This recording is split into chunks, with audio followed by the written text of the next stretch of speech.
చెప్పమ్మా, ఏం పని చేసుకుంటారు మీరు? మేము ఇళ్ళల్లో పనికి వెళ్తాం సార్ ఇక్కడ అందరము. ఉమ్, ఉమ్, అయితే 2021లో మా ఇల్లు అన్ని కూల్చివేయడం జరిగింది. ఉమ్, అయితే ఇల్లు కూల్చివేసినప్పుడు రేవంత్ రెడ్డి సార్ కూడా వచ్చారు. అప్పుడు సీఎం కాదు ఆయన, ఉమ్, ఒక అపోజిషన్ పార్టీ అనమాట. అప్పుడు వచ్చారు సీఎం గారు కూడా ఇక్కడికి వచ్చి, ఉమ్, అంటే డిసెంబర్ 8వ తారీఖున మా ఇల్లు కూల్చేయడం జరిగింది. 25 తారీఖున క్రిస్మస్ రోజే సార్ వచ్చాడు. వచ్చి మాకు కొన్ని బట్టలు, తర్వాత బిందెలు, ప్లేట్లు, గ్లాసులు అవి కొన్ని ఇచ్చి వెళ్ళాడు అనమాట. అప్పుడు తను ఇచ్చిన మాట ఏంటంటే, నేను ఒకవేళ సీఎం అయితే, ఉమ్, మీరందరూ నాకు ఓట్లు వేసినట్లయితే, నేను సీఎం అయినట్లయితే మొట్టమొదటిగా ఈ బసవతారక నగర్కే నేను పట్టాలు ఇప్పిస్తాను, మీకు అందరికీ ఇక్కడ ఇందిరమ్మ ఇల్లు కట్టిస్తానని సార్ మాట ఇచ్చిపోవడం జరిగింది. ఇంకా ఎంతోమంది వచ్చారు. అప్పుడు వచ్చి కూడా అనేకులు వచ్చి మాకు సాయం చేస్తాం, మీకు ఆ సాయం చేస్తాం, ఈ సాయం చేస్తాం అనేసి అని చెప్పేసి వెళ్ళారు. కానీ 2021 నుంచి కూడా ఇప్పటి వరకు కూడా మళ్ళీ తర్వాత ఎవరు మా మీద రాలేదు, మా దగ్గరకు రాలేదు, దాడులు చేయలేదు. కొంతమంది వచ్చారు, ఈ స్థలం మాది అనేసి అన్నారు, కానీ అంత గట్టిగా మమ్మల్ని ఇక్కడ నుంచి ఎవరు వెళ్ళగొట్టడానికి ప్రయత్నం చేయలేదు. మేము కూడా వెళ్ళిపోవాలని ప్రయత్నం చేయలేదు. అయితే ఈ దాదాపుగా ఈ 4-5 సంవత్సరాల నుంచి కూడా మమ్మల్ని ఎవరు కదిలించలేదు, ఇక్కడే ఉన్నాం.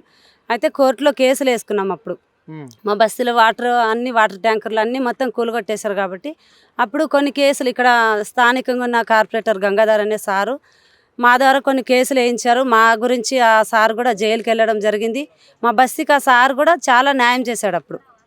ఎందుకంటే ఫుడ్ విషయంలో కావచ్చు, వాటర్ విషయంలో కావచ్చు, మాకు ఆ చలికాలంలో దుప్పట్లు పంచే విషయంలో కావచ్చు, సార్ మాకు అప్పుడు చాలా హెల్ప్ చేశాడు.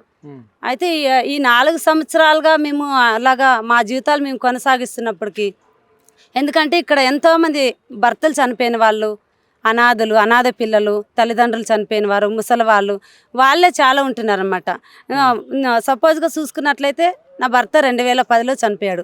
నా పిల్లలు చిన్నగా ఉన్న పిల్లల్ని తీసుకొని వచ్చి ఇక్కడ నేను నా జీవనం గడిపిస్తున్నా. ఎందుకంటే ఇక్కడ ఇళ్లలో పనులు అన్నీ అనుకూలంగా ఉన్నాయి కాబట్టి దాదాపు 30-40 సంవత్సరాల నుంచి మేము ఇక్కడనే ఉంటున్నాము. ఏదో కూలి పనులు, ఇళ్లలో పనులు చేసుకొని ఇక్కడ మా జీవనం కొనసాగిస్తున్నాము. ఇప్పుడు సడన్గా వచ్చేసి మమ్మల్ని ఒక్కొక్కరిని ఒక్కొక్క విధంగా భయపెట్టేసి, మీరు ఇక్కడ నుంచి వెళ్ళిపోవాలి, ఇది గవర్నమెంట్ ల్యాండ్ కాదు, ఇది ప్రైవేట్ వాళ్ళకి వెళ్ళిపోయింది, ప్రైవేట్ వాళ్ళు దీని మీద కేసు వేసి గెలుచుకున్నారని చెప్పేసి ఈ వారం 10 రోజులుగా మమ్మల్ని 3 లక్షలు 4 లక్షలు ఇస్తాము, ఇక్కడ నుంచి వెళ్ళిపోండి, ఈ డబ్బులు తీసుకొని వెళ్ళిపోయినట్లయితే మీకు ఇవన్న డబ్బులన్నా మిగులుతాయి, లేదంటే మీరు ఉట్టి చేతులతో ఇక్కడ నుంచి వెళ్ళిపోవాలి అని నోటీసులన్నా ఇస్తురా మరి మీకు ఇక్కడ నుంచి? ఎటువంటి నోటీసులు ఏమి ఇవ్వట్లేదు సార్. అప్పుడు ఇల్లు కూలిపేసినప్పుడు కూడా మేమందరూ ఎవరి పనులకు వాళ్ళు వెళ్ళిపోతే సడన్గా వచ్చేసి మా ఇంట్లో ఉన్న సామాన్ మీద కూడా కొంతమంది సామాన్ కూడా తీయలేదు, వాళ్ళే కూలి వాళ్ళని తీసుకొచ్చి సామాన్ మొత్తం బయటపడేసి వాళ్ళు ఇండ్లు కూల్చేయడం జరిగింది 2021లో. మళ్ళీ ఇప్పుడు కూడా బలవంతంగా మేము వెళ్ళమంటే కూడా జేసీబీలు తీసుకొచ్చి ఇండ్లు కూల్చేస్తామని వాళ్ళే కూలీలను తీసుకొచ్చి మా ఇండ్లు అన్ని మొత్తం తీసివేసి వాళ్ళ చేతులతో పీకేసి బలవంతం మీరు ఇక్కడి నుంచి వెళ్ళిపోకుంటే మీ మీద దాడులు చేస్తాము, నైట్ పూట కుక్కలను వదులుతాము, చిక్కులు వాళ్ళు వస్తారు, మిమ్మల్ని చంపేస్తారని రకరకాల భయాలు పెట్టి ఒక్కొక్కరు ఫ్యామిలీకి ఒక్కొక్క విధంగా భయపెట్టేసి మమ్మల్ని ఒక ఎంటీ పేపర్ అనమాట, దాని మీద ఏం రాసలేదు, చిన్న స్టాంప్ వేసి ఉంది, దాని మీద ఒక స్టిక్కర్ లాంటిది అతికిచ్చి ఉంది. మాకు చదువు లేదు సార్. ఎంతమంది 80% మందికి చదువు లేదు. ఇక్కడ చదువు లేని వాళ్ళు ఏం చేస్తారు, ఎక్కడ సంతకాలు పెట్టి, ఎందుకంటే ఆ ప్రాసెస్ మాకు తెలియదు కాబట్టి, ఎందుకు సంతకాలు పెట్టించుకుంటున్నాం మాకు తెలియదు కాబట్టి ఒక ఎంటీ పేపర్ మీద మాతో సంతకాలు తీసుకొని మా చేతుల్లో 3 లక్షలు పెట్టేసి మీరు వెళ్ళిపోండి ఈ ప్రాంతం నుంచి అనేసి, మేము వెళ్ళమని చెప్పేసి ఇక్కడ మొండికేసుకున్నా కూడా మా ఇండ్ల దగ్గరికి 10 సార్లు వచ్చి వెళ్ళిపోండి మీరు కాల్ చేసి వెళ్ళిపోండి అనేసి, మాకు కిరాయి రూములు దొరకట్లేదు, మేము కొంచెం టైం ఇవ్వండి అంటే కూడా లేదు జేసీబీలు తీసుకొచ్చి మేము మొత్తం అంతా సాఫ్ చేసేస్తాం, మీరు వెళ్ళిపోవాలని చెప్పేసి మాకు రూములు దొరకకుండా కూడా అక్కడెంత సామాన్, ఇక్కడ చుట్టాల ఇండ్లకు అక్కడ ఇక్కడ కొంచెం సామాన్ పంపించేసి మేము డబ్బులు పెట్టి కొనుక్కున్న సామాన్ కూడా ఇనుప సామాన్కి వేసేసినాం మొత్తం సామాన్. ఎందుకంటే మేము ఇక్కడ 30-40 ఏళ్ళుగా స్థిరంగా ఉంటున్నాం కాబట్టి గుడిసెలైనా సరే పెద్ద పెద్ద బిల్డింగ్లలో ఉన్నంత సామాన్ మా ఇండ్లలో ఉంది. ఎందుకంటే ఇక్కడనే మేము అన్ని సంవత్సరాలుగా జీవిస్తున్నాం కాబట్టి ఒక్కొక్కరి ఇంట్లో కొంచెం సామాన్ లేదు, చాలా సామాన్ ఉంటుంది కాబట్టి ఇంత సామాను కిరాయి ఇండ్లలో మరి పట్టదనేసి చాలా సామాన్ అమ్మేసుకున్నాం. కొంత సామాన్ తీసుకెళ్ళి మేము, ఎందుకంటే మేము రెంట్లకి కట్టుకొని కూడా బతికే సోమత కూడా మాకు లేదు. ఎందుకంటే మేము ఆ పూటకి చేసుకొని తినేవాళ్ళం కాబట్టి రెంట్లు ఇక్కడ ఏమంటే ఒక్కొక్క ఇంటికి 10,000 15,000 ఉన్నాయి. మరి పోలీసుల వైఖరి ఎట్లుందమ్మా ఇక్కడ? ఇక్కడ పోలీసులు ఏమంటే సార్ వాళ్ళకే సపోర్ట్ చేస్తున్నారు సార్. మొన్న సండే రోజు వచ్చారు పోలీసు వాళ్ళు, ఎప్పుడు నైట్ వచ్చారు. నైట్ వచ్చి వాళ్ళు ఏమంటున్నారంటే అమ్మ ఇది గవర్నమెంట్ ల్యాండ్ కాదు, ఇది ప్రైవేట్ వాళ్ళకి వెళ్ళిపోయిందంట. వాళ్ళు ప్రూఫ్లు తీసుకొచ్చి స్టేషన్లో చూపిస్తున్నారు. మరి ప్రూఫ్లు తీసుకొచ్చి చూపిస్తున్నారు వాళ్ళు. అయితే మీరు ఇక్కడ నుంచి వెంటనే వెళ్ళిపోవాలి, వెంటనే వెళ్ళిపోవాలి. అసలు మీకు 1% కూడా ఇక్కడ మీకు ఉండడానికి అర్హత లేదు. వెళ్ళిపోవాలి వెంటనే, ఇక్కడ నుంచి వెళ్ళిపోవాలంటే మేమన్నాము సార్ మాకు కూడా, ఎందుకంటే గవర్నమెంట్ వాళ్ళు బీపీఎల్ నెంబర్లు ఇచ్చారు, మాకు ప్రతి ఒక్క ప్రూఫ్ ఇక్కడనే ఉన్నాయి. మాకు ఆధార్ కార్డులు, రేషన్ కార్డులు, ప్రతి ఒక్క ప్రూఫ్ ఇక్కడే ఉన్నాయి. మీరు మాకు కొంచెం సమయం ఇచ్చినట్లయితే, ఎందుకంటే సడన్గా కాల్ చేయించేశారు. ఏ సామాన్ ఎక్కడ పెట్టామో, ఏ వస్తువు ఎక్కడుందో మాకు కూడా తెలియదు. కాబట్టి కొంచెం మాకు ఒక్కరోజు సమయం ఇచ్చినట్లయితే, రేపటి వరకు సమయం ఇచ్చినట్లయితే, మా దగ్గర కూడా కొన్ని ప్రూఫ్స్ ఉన్నాయి, తీసుకొచ్చి మేము స్టేషన్లో ఇస్తామంటే ఆడవాళ్ళ పేర్లు, మగవాళ్ళ పేర్లు మొత్తం కేసులు బుక్ చేసి మా మీద లిస్టు తీసుకొచ్చి చదివి వినిపిస్తున్నారు మాకు. పలానా వాళ్ళ మీద కేసు అయింది, పలానా వాళ్ళ మీద కేసు అయింది, ఇప్పుడు వెంటనే మీరు అందరూ స్టేషన్కి రావాలని. మేమన్నాం ఏ తప్పు చేసాం సార్, ఎందుకు మేము స్టేషన్కి రావాలి? ఏమైనా దోపిడీ చేసామా, ఎవరైనా మర్డర్ చేసామా, ఎందుకు రావాలి? అంటే మా భూమి మాకు కావాలని చెప్పడం కూడా తప్పేనా? అయితే మా దగ్గర కొన్ని ప్రూఫ్స్ ఉన్నాయి, అవి తీసుకొని రేపు మీరు ఇక్కడికి రాకముందే మేమే వస్తాము.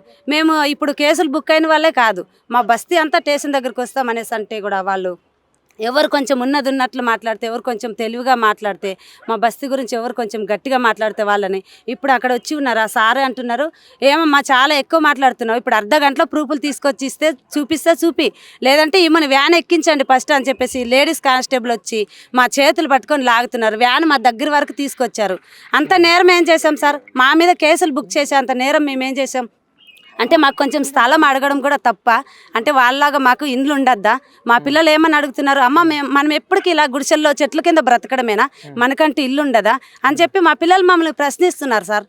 అంటే గవర్నమెంట్ వాళ్ళు మమ్మల్ని గుర్తించి కనీసం మాకు ఒక 60 గజాల స్థలం ఇచ్చినట్లయితే మేము గుడిసెలు వేసుకొనన్నా సరే బ్రతుకుతాం కదా. మరి పోలీసులు ఎటువంటి సహకరించలేదు సార్. నిన్నటి దినాన ఏమంటే అక్కడ ఒక ప్రెస్ మీటింగ్ ఏర్పాటు చేశారన్నమాట. మా బస్తీలో ఉన్న సమస్య అక్కడ చెప్పుకుంటే సీఎం దాకా తీసుకెళ్లాలని. మా బస్తీ అంతా దాదాపుగా చాలామంది 80% మంది వెళ్ళిపోయారు, కొంచెం మందే ఉన్నారు. వాళ్ళకు కూడా బస్సు పట్టలేదు అనేసి అని 2 బస్సులు పంపించారు. కాబట్టి స్థలం లేనందుకు వాళ్ళు ఇక్కడ ఆగిపోయారు. అందరు బస్తీ అంతా ఖాళీ అయిపోయిన సమయం చూసి వాళ్ళు ఇజ్రా వాళ్ళంట, తర్వాత రౌడీలు వాళ్ళని తీసుకొచ్చి, చిన్నపిల్లలు, ముసలి వాళ్ళు ఉన్నారు, 60 సంవత్సరాలు 70 సంవత్సరాలు ముసలి వాళ్ళు ఉన్నారు, పాలు తాగే పిల్లలు ఉన్నారు. వాళ్ళు ఉన్నారనే కూడా కనికరం లేకుండా వచ్చి అందరి మీద దాడులు చేసి, అందరిని కొట్టి, వస్తువులన్నీ పాడు చేసి, మేము వర్షాకాలం కాబట్టి చిన్న చిన్న గుడిసెలు వేసుకుని ఉంటే ఆ గుడిసెలు మొత్తం అన్ని పీకేసి గందరగోళం చేసి వెళ్ళిపోయారు. మా ఇంటి నుంచి ఇక్కడ నుంచి ఫోన్లు వస్తుంటే మరి ఇట్లనే దాడులు జరుగుతుంటే ఉంటారా అమ్మ? మరి ఉంటాం సార్. ఇప్పుడైతే మేము వెళ్ళిపోవడానికి అయితే సిద్ధంగా లేదు. సంపుతారా, సంపని ఇక్కడ చచ్చిపోతాం.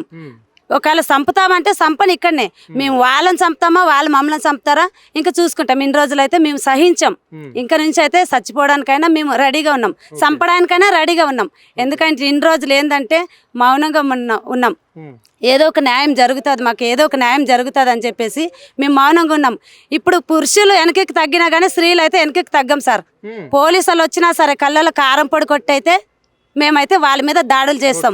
నిన్న దొంగల్ని ఎంత సెక్యూరిటీగా తీసుకెళ్లారు సార్. నిన్న ఒక గూండాల్ని కనీసం మిలిటరీ బందోబస్తు, పోలీసు బందోబస్తు ఆ రౌడీలను అలా తీసుకెళ్లారు కదా సార్. మరి మా వాళ్ళు ఇక్కడ దాడులు చేస్తున్నారు అనేసి 100కి కాల్ చేస్తే అసలు కనీసం ఏ పోలీసు స్పందించలేదు సార్. ఏ ఒక్క పోలీసు రాలేదు మమ్మల్ని కాపాడడానికి.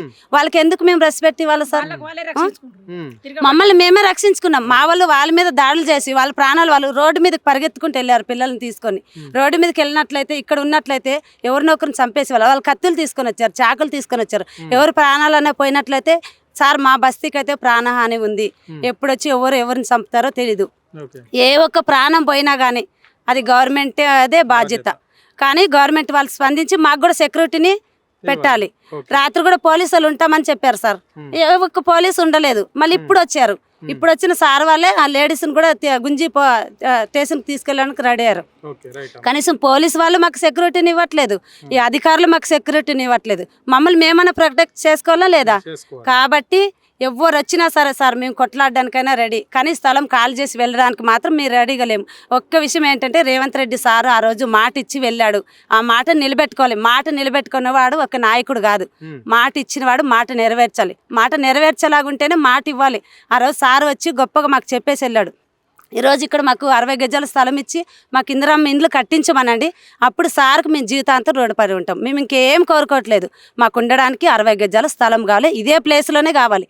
ఇంకెక్కడ డబుల్ బెడ్రూమ్లు ఇస్తారో వెళ్ళిపోయిన అంటే మేము వెళ్ళిపోం. మా ప్రాణాలు పోయినా సరే ఇక్కడే ఉండి పోరాడతాం. ఓకే రైట్ అది. చెప్పండి అన్నా ఆ రోజు రేవంత్ రెడ్డి వచ్చిండు ఈ మీటింగ్ ఇదే సభలే ఇదే దాంట్లో రేవంత్ రెడ్డి ఉండు. ఆ రోజు మన కార్పొరేట్ గంగారెడ్డి ఏమన్నాడు, డబుల్ బెడ్రూమ్ అన్నాడు. ఈ రోజు ఆడిపోయినాడు సీఎం. చెప్పు ఎటు పోయిండు? ఢిల్లీ పోయిండు, బొంబాయి పోయిండు. అదే ఇది వరకే చాలు. ఇది పరిస్థితి చూస్తున్నాం కదా. ఈ బస్తీ వాసులు మాత్రం ఇక్కడ సావనైనా చేస్తాం కానీ ఇక్కడికి వెళ్ళి కాల్ చేసే ప్రసక్తే లేదు అని చెప్పేసి వాళ్ళు గంట పదంగా చెప్తున్నారు. అంటే తెలంగాణ అనేది పురుటి గడ్డ, ఇది అంటే ఉద్యమాలు చేసిన గడ్డనే. గతంలోనే రజాకారులను తరిమికొట్టిన చరిత్ర మాది. అక్క చెప్పింది కదా, కారంపొడి రోకళ్ళు అందుకొని అయినా కానీ మళ్ళీ ఈ ప్రభుత్వము ఇక్కడ వచ్చిన గుండెలను వీళ్ళందరినీ తరిమి కొట్టే బాధ్యత మేము తీసుకుంటున్నాం. ఇన్ని రోజులు వాళ్ళు ఏది చేసినా భరించినాం. మరి కోట్ల భూమి విలువ అంటే ఆ రోజు పామనక పుట్టనక వాగనక వంపనక మేము గుడిసెలేసుకొని ఇక్కడ ఉన్నాం.